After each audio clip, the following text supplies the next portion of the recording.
Hi, everybody. Welcome to another special edition of Litter Media Live. I'm your host, Mike Smith, and we're going to be joined today by Ross County Auditor Jeff Lehner.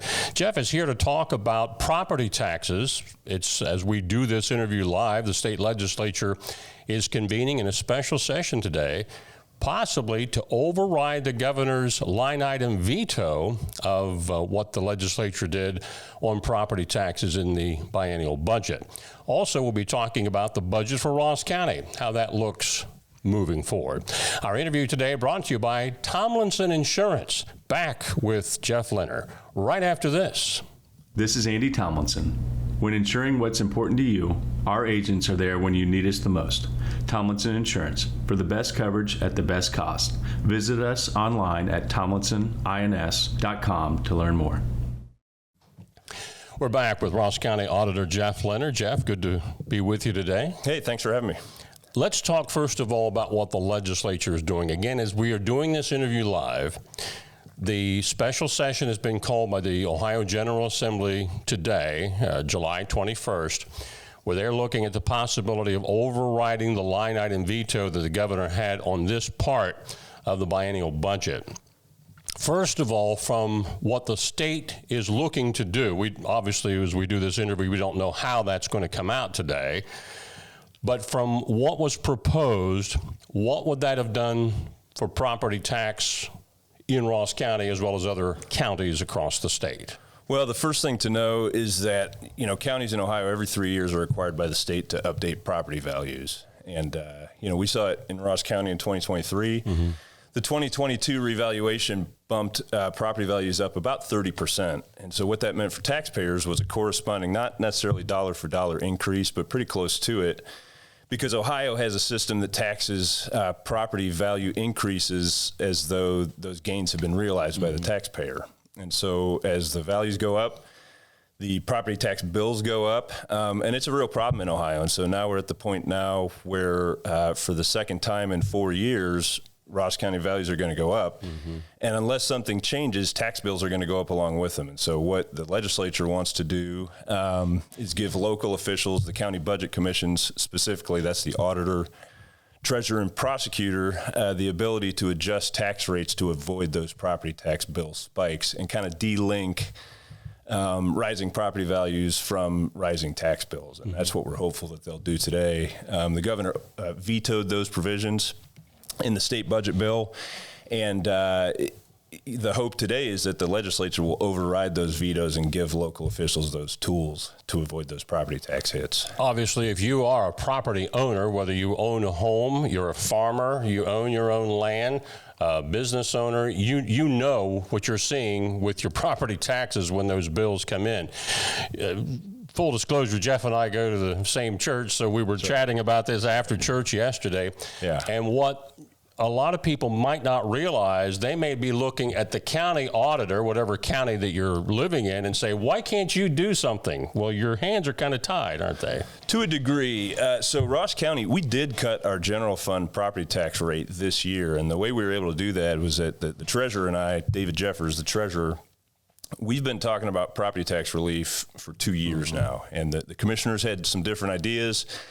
We asked the prosecutor last year for a legal opinion on what the Budget Commission had the current ability to do. And Jeff Marks, the prosecutor, his determination last year was that we could cut Ross County's general fund property tax by 0.7 of a mil. That was the maximum. Yeah. So we did it. And so what Ross County property taxpayers saw this year was a $1.3 million total reduction that worked out to be about $25 per $100,000 valuation. So we already have the ability to kind of deal with it at the margin specifically for the general fund, but that's the maximum we're able to do. Right. And the problem as it stands right now is that those values are going up, and we have no further ability to lower that tax rate. And so, you have a higher value. If you're applying the same tax rate to that higher value, that's what drives the increase.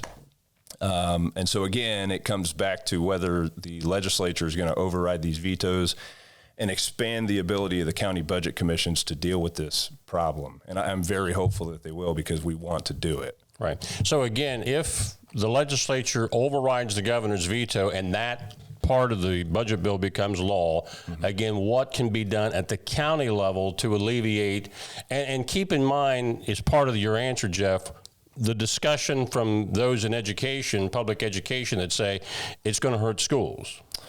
Well, so, the ability for locals to have greater authority in these matters, from there, it's a question of what you do with it. It's a tool, okay? And so, it's a tool like any other. It's a matter of how you use it. And so you think about all of the taxing entities in a county. And so you've got the school districts, of course, as you mentioned. You've got the county general fund. You've got the townships, the health district, the city, the villages, the library, for example. So you've got all those different levies, but the thing you need to key in on is the difference between inside and outside mills, okay? And when we're talking about inside mills, what we're talking about is the levies that are imposed on the taxpayer without their approval. So you don't go to the ballot for those. Those are set by the governing authorities. So in the case of the county, for example, that's the commissioners. They set the tax rate. Something like the library, for example, that's an outside mill. So that's approved by the taxpayers in a ballot election. Those are actually rolled back, and what we mean by rolled back is that every 3 years, as those values go up, that millage is rolled back such that it won't generate more from that levy than it did previously. And so the outside mills really aren't the problem. It's those inside mills that are unrolled because they're not approved by the voters. Those are the ones that go up automatically. And so where we're talking about there is the county, of course, the city has inside mills, each of the townships and villages that have those mills, and then the school districts, of course. And so your question about the schools specifically, as we discussed, you met my kids yesterday. Yeah. My kids go to public schools. Right. I have zero interest in harming public schools. I also have zero interest in harming taxpayers. And so if we get this authority and this ability, it's going to be a matter of finding that balance between appropriately funding these entities, making sure that the right things are happening for our community for what we pay, but also not wanting to harm taxpayers. And so when I talk to taxpayers every day, and it won't surprise you to know that people don't want to face a 25% increase in the property tax bills. They just did that 3 years ago. Yeah. And so it's really a state problem that the legislature and the governor will ultimately need to deal with. I think of this as a patch, hopefully, if we get this ability to say, okay, we're gonna deal with the immediate problem, and then you look back to Columbus to say, okay, what's the permanent fix moving forward? Changing gears just a little bit, but staying on taxes, it might not surprise you that we all pay taxes of some kind every day, and we don't know where that money's going. And now I'm shifting over to sales tax. Sure. Where does that money go when we see on our receipts sales tax? Where's that going? Sure, yeah. So the county levies a sales tax, and that money basically goes into the county's general fund. It's not dedicated specifically for any purpose. What we mean by general fund is that that's the money that the commissioners, as the appropriators for the county, kind of direct to the different departments. And so Ross County has about a $36 million annual budget. Property tax revenue accounts for about $20 million of that. So it's the main source of revenue for the county, but how it's allocated depends on the decisions that the commissioners make. Right. And they're in that process right now. We're actually this afternoon going to be having a meeting to discuss their plans for how those funds are going to be directed. And that'll be part of the 2026 budget that we're working on. Now, correct me if I'm wrong, Ross County has a 7.5% sales tax? In total, yes. So 5.75% of that goes to the state. The way it works is that when you buy something that's taxable in Ross County, that money actually doesn't come directly to the county. It goes to the State Department of Taxation. They keep their cut 5.75%, and the remaining 1.5% is what comes to the county into our general fund. And there's a lag there. So the money that we get as sales tax revenue that comes to the county is actually from a couple of months prior worth of taxable sales in the county. But it's not specifically earmarked for any purpose. That's general use, it's general fund money, and it's a question of how the commissioners distribute it. What about gas tax?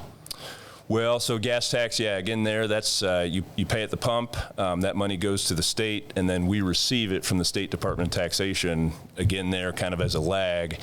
And then that's kind of divvied up. A lot of it goes to the townships to help take care of their roads. And that is kind of specific use money. Gas tax doesn't go into a general fund. It goes into purposes that are specifically for road and bridge maintenance. Right. Yep. Again, if you're just tuning in, we're talking with Jeff Lehner, Ross County Auditor, talking about everything from property taxes, what the legislature hopes to do about that, and also sales taxes here locally. Yeah. So Ross County's budget as is, where do we stand? What does the next year or two look like? Well, so there are a couple of things unique this year that have not been part of budgets in years past. Ross County has a real foster care problem. What I mean by that, I'm referring to a fiscal problem. Yeah. We have a children's services levy that doesn't generate enough to cover the actual cost of foster care annually. And that's been the case for many years now, and they're at a point now where previous surpluses at the Department of Job and Family Services have been spent down such that the commissioners are now having to support foster care via the general fund. And so we talked about it last week. The commissioners really, for the first time in Ross County, are going into a budget year specifically at the beginning having to allocate general fund resources to foster care. And as of right now, they're planning to commit $4 million to support foster care in Ross County. Yeah. So you think about that in the context of a $36 million annual budget, which is what it is this year. What's that work out to be? A little over 10%. Right. So that's a real thing, and so that's a good example of the kind of decisions that the commissioners are having to make as far as how to allocate those resources. And in my conversations with the commissioners, it's been about, okay, so this is a new cost coming into the budget. The question is, how do you address that? Do you find cost savings elsewhere to make that happen, or are you going to have to make some other decisions? At one time, there was talk about the possibility of them putting on a new children's services levy, which would be an option, and that would be subject to voter approval. But the thing to keep in mind is that would be a brand new property tax that people are not currently paying. And so it's really a question of how resources are managed. Thankfully, Ross County's in a very strong cash position right now. I've talked a lot about this. We're looking at this year we carried $19.6 million into 2026 as a surplus from the previous year that's been built up over the years. And so this year, I think it looks like the commissioners are going to be kind of eating into that to make sure that current obligations are met. So we're in Ross County, the way I put it to people when I talk to them is that we're having to make decisions now that we have not had to make in years past. And I think ultimately what it's going to mean is that some priorities are going to change. I don't see that as a bad thing. I see it as an opportunity, but it's one that is going to require a higher level of I would say thinking and attention than has been required in years past. I know you can only deal with what's on the plate in front of you right now. Right. But when a candidate for governor is talking about doing away with the income tax, now that's a state income tax, yeah. But with money that ends up getting shuffled down to the counties with what we've already been talking about, it's kind of like you're juggling 5 balls and trying to not drop any of them here. That's the nature of governing. And so we do have, there are a number of people, we've got the governor, we've got many members of the legislature talking about getting rid of state income tax. There's a movement, as many people know, to eliminate property taxes in Ohio, and that's a citizen-led movement. They're working on a state constitutional amendment that they're gathering signatures for. My personal view on that, you think about the big three, okay? Sales tax, income tax, property tax. Sales tax is objective because you paid what you paid, and it's a percentage of what you paid. Right. Income tax, you earn what you earned, and it's a percentage of what you earn. Those are objective. When you're talking about property tax, you are taxed based on the government's opinion of what your property is worth. Yeah. I find that to be a terrible system. I don't think it's very fair. I don't like the fact that it's subjective. I don't like the fact that if you disagree with the government as far as the value of your home, well, sorry about your luck. The government's going to win because the government makes the rules. I don't like that. So of the three, if we're going to get rid of one of them, I'd rather get rid of property tax because I feel like a lot of times people, when they pay the property tax bill, don't have a good feeling about it because they might think that their house isn't worth what the government says it is.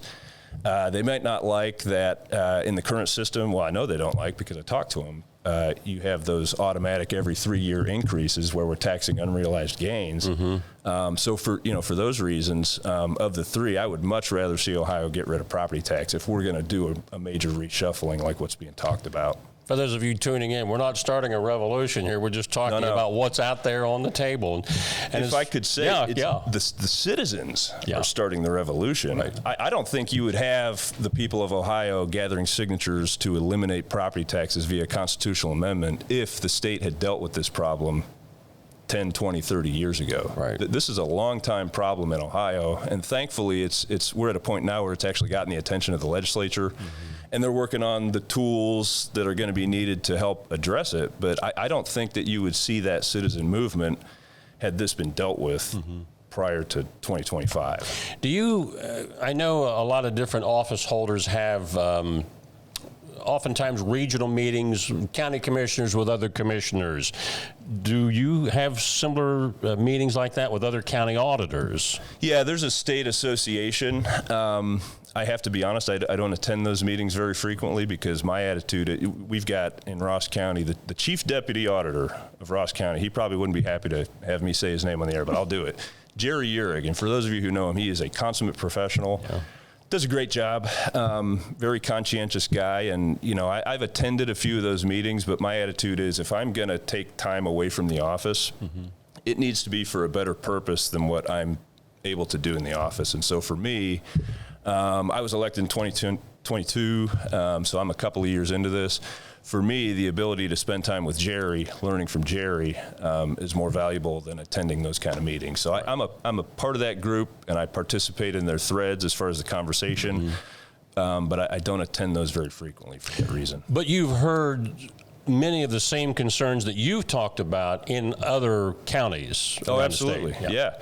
No, so what's being discussed here in Ross County as far as the spikes that take place every 3 years, this is not a Ross County thing. This is a statewide thing because it's a state system that we all work within.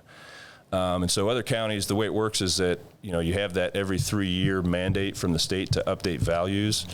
Ross County, when we went through it in 2022, for 2023 tax purposes, we were among the first wave of counties in Ohio to go through it after the home price inflation really took off following, the pandemic and everything that took place in the aftermath. And from my perspective as a local Ross County elected official is that it really bothers me that, we've seen it. We were on the front end of it. We took that first hit. You have people, middle-class people who live in $200,000 homes who took a $600 annual increase in their property tax bill in 2023 because of this process. And for me, the fact that we were among the first wave of counties to go through it on the front end, and now we're about to be among the first wave of counties to go through it for that second period. It's Ross County's getting hit as hard as anybody. Yeah. And it really bothers me. And so that's what motivates a lot of what I have to say about it. Yeah. I've heard a lot of this concern from the agricultural community. Yep. If you're a farm landowner, and my dad always called it, and my dad was not a farmer, but we were married into the farm family. It's like land poor. And it's like there's not money growing out of those fields unless you've got crops in them, and that depends on how the crops are, which weren't very good last year. So it's a big problem out there that, as Jeff said, and the two legislators that we've had on the show in the last couple of months, something's got to be done. And I noticed that even though the governor vetoed this section of the bill, he did create a task force because he knows something's got to be done. He just didn't like the idea that the legislature passed. The problem as I see it, and I'm not here to slam Governor DeWine, that's not my interest. I don't want to slam anybody. But the problem with that is that we've had a number of those kind of commissions. There have been a number of those conversations. The County Auditors Association has presented many ideas to the legislature. Other associations have as well. We've had those commissions. We've had those panels. I really think that we're at a point where it's time to stop talking in Ohio and start to really do something that's productive and meaningful. And to your point about farmers specifically being cash poor or land poor, I liken it to a 401k. Okay, so if you go to work, you contribute to your 401k, your account grows, it's growing untaxed. Right. And so there would be an absolute revolution, I think, if we started taxing 401ks the way that we tax property in Ohio. Right.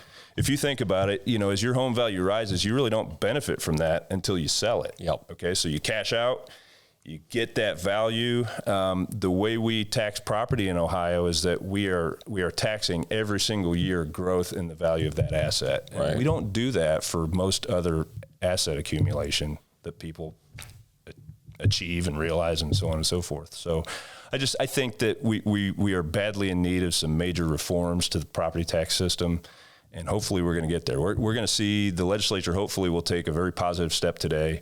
Again, not to make a specific decision at the state level, but to give local officials more ability to deal with this problem at the local level, which in my opinion is really where it ought to be, because you can call me, your county auditor, you can call your county commissioners, and it's pretty easy for you to get FaceTime with those elected officials and have a direct conversation about, hey, this is what's going on. This is a problem in my life. I'd like to see this dealt with some way.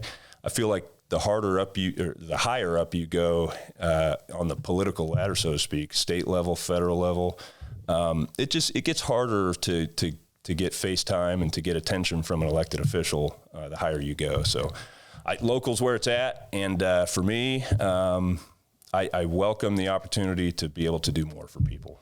Good information, Jeff. Yeah. We appreciate your coming in and outlining a lot of this. Hopefully you got all of that, and we look forward to having you back. Yeah. Regardless of whatever decision comes out of Columbus today, Yeah. things may change down the road. Yeah, appreciate it. Again, Ross County Auditor Jeff Lehner, our guest today on a special edition of Litter Media Live, brought to you by Tomlinson Insurance. I'm your host, Mike Smith.